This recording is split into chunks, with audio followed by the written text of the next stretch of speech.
Vamos lá. Horta, pode detalhar mais como o consenso de Washington se articula em todo esse processo? O consenso de Washington é uma série de medidas. Vamos lá. A partir da década de 80, início da década de 80, a acumulação de riqueza no mundo passou a se tornar um troço tão grande, mas tão gigantesco, que os próprios milionários não tinham mais onde colocar os seus recursos de forma produtiva.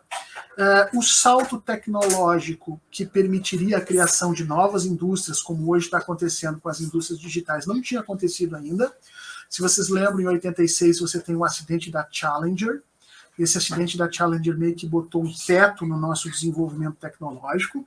Então o capitalismo começou a ter muita riqueza, muito dinheiro e não ter onde investir. Isso para um capitalista é terrível, porque se você tiver 100 reais no bolso e você esquecer ele no bolso e encontrar ele daqui a um ano, provavelmente você vai ter perdido 50 reais desse dinheiro, né? Por conta da inflação. Aquela nota de 100 reais vai comprar menos do que ela comprava quando você perdeu a nota no seu bolso. Então, você está perdendo dinheiro.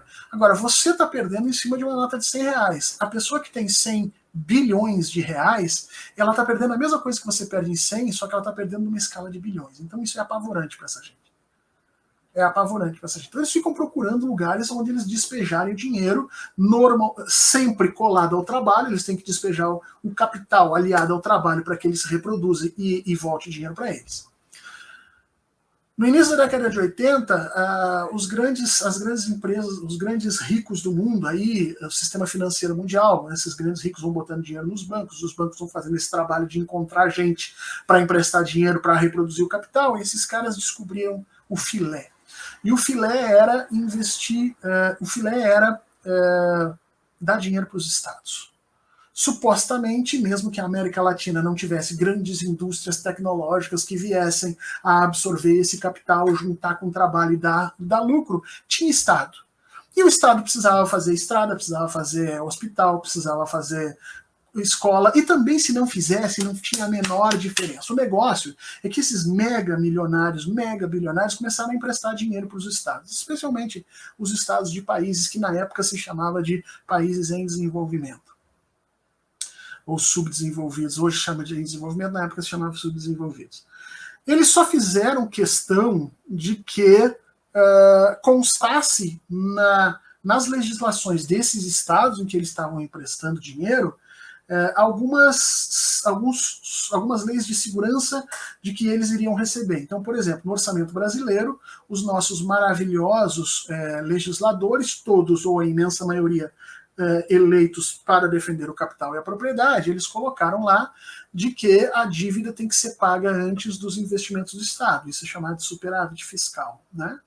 Então, o superávit fiscal, ele tira praticamente 50% ou 60% de tudo que o Brasil produz num ano, tudo sai fora e vai para pagar essa dívida financeira de dinheiro que supostamente foi emprestado lá atrás, né? E que esses ricos não teriam onde emprestar, a taxas de juros gigantescas. E nós ficamos com o restante para educação, saúde e tal. Isso gerou um processo, uma bola de neve, tá, nos anos 80, que foi chamado de crise da dívida, ou crise das dívidas da América Latina. Vários países da América Latina chegaram à condição de não ter mais como pagar as dívidas e o dinheiro que tinham pegado emprestado. E entraram em insolvência. Alguns declararam, inclusive, moratória, nós não vamos pagar e tal. Obviamente que esses grandes donos de capital ficaram profundamente chocados com isso, precisaram se aliar a um Estado que tivesse condições militares de impor essas regras. E por isso Washington, né?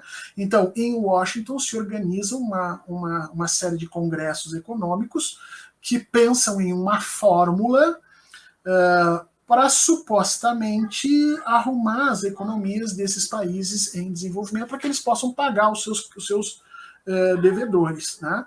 Esse conjunto de regras foi chamado de Consenso de Washington. Ele é tão somente isso, ele é um conjunto de regras que deveriam ser impostas aos países especialmente aí os países subdesenvolvidos, ou países de terceiro mundo, para assegurar que esses países teriam condições de continuar explorando as suas populações e alocando grande parte do resultado dessa exploração para o pagamento dessas dívidas financeiras que vão se reproduzindo a taxas de juros e não necessariamente ligadas a capital produtivo. Você tem o saque de grande parte dos recursos da América Latina como um todo, que vai se direcionando para a Europa e Estados Unidos para manter o padrão de vida desses caras como sempre estiveram e deixando, obviamente, os nossos estados pauperizados. E aí, para você evitar que aquelas populações se revoltem, você investe em educação e na mídia, ensinando aquelas pessoas de que se elas não trabalharem muito e se esforçarem demais, o mundo é assim mesmo, ela vai passar fome. Que o filho dela não está indo para o colégio porque o Estado é corrupto. Não é porque existe um sistema de drenagem dos recursos desse Estado em direção ao sistema financeiro, deixando essa população paupérrima. Não, é porque o Estado é corrupto. Ensinando as pessoas de que pagar taxa de juros de 300% ao ano é normal na América Latina. Aqui é super normal. É assim que vive, é assim que a gente viveu. Você precisa de toda uma construção ideológica para que as pessoas não se revoltem com isso. Isso é tão forte, gente, que um estrangeiro que vem para o Brasil, um europeu, um americano, não entende como nós vivemos nisso. Eles vão financiar um carro, você nunca vai ver um estrangeiro financiando um carro no Brasil. Ele simplesmente não entende como é que ele vai pagar 3 carros no final. Quando eu passei 9 meses, quase um ano nos Estados Unidos para terminar meu doutorado, e quando eu cheguei lá, a primeira coisa que eu pensei foi em comprar um carro, porque os carros lá são muito baratos. Os carros, principalmente os carros usados, velhos, eles têm uma indústria de revenda de carros de segunda mão e tal, para jovens, para gente pobre e tal, enfim. E eu pensei, e eu fui ver quanto é que sairia para financiar um carro usado. E eu estava olhando um carro de $1.000 na época. Na época o dólar estava 2,19. Eu estava vendo um carro de $1.000 lá. E aí eu obviamente só podia financiar pelo tempo que eu estava nos Estados Unidos, pelo tempo de validade do meu visto. A validade do meu visto era de 1 ano. E o cara fez os cálculos para eu financiar o carro de $1.000 num ano. Você sabe quanto é que eu pagaria? Eu pagaria $1.072. Ou seja, o financiamento pelo prazo de 1 ano tinha dado $72. Eu, quando vi aquilo, eu digo, meu Deus, esse cálculo deve estar errado. Eu disse para eles, não, é isso mesmo. Ele botou lá. É isso mesmo, está aqui o valor. Era $72.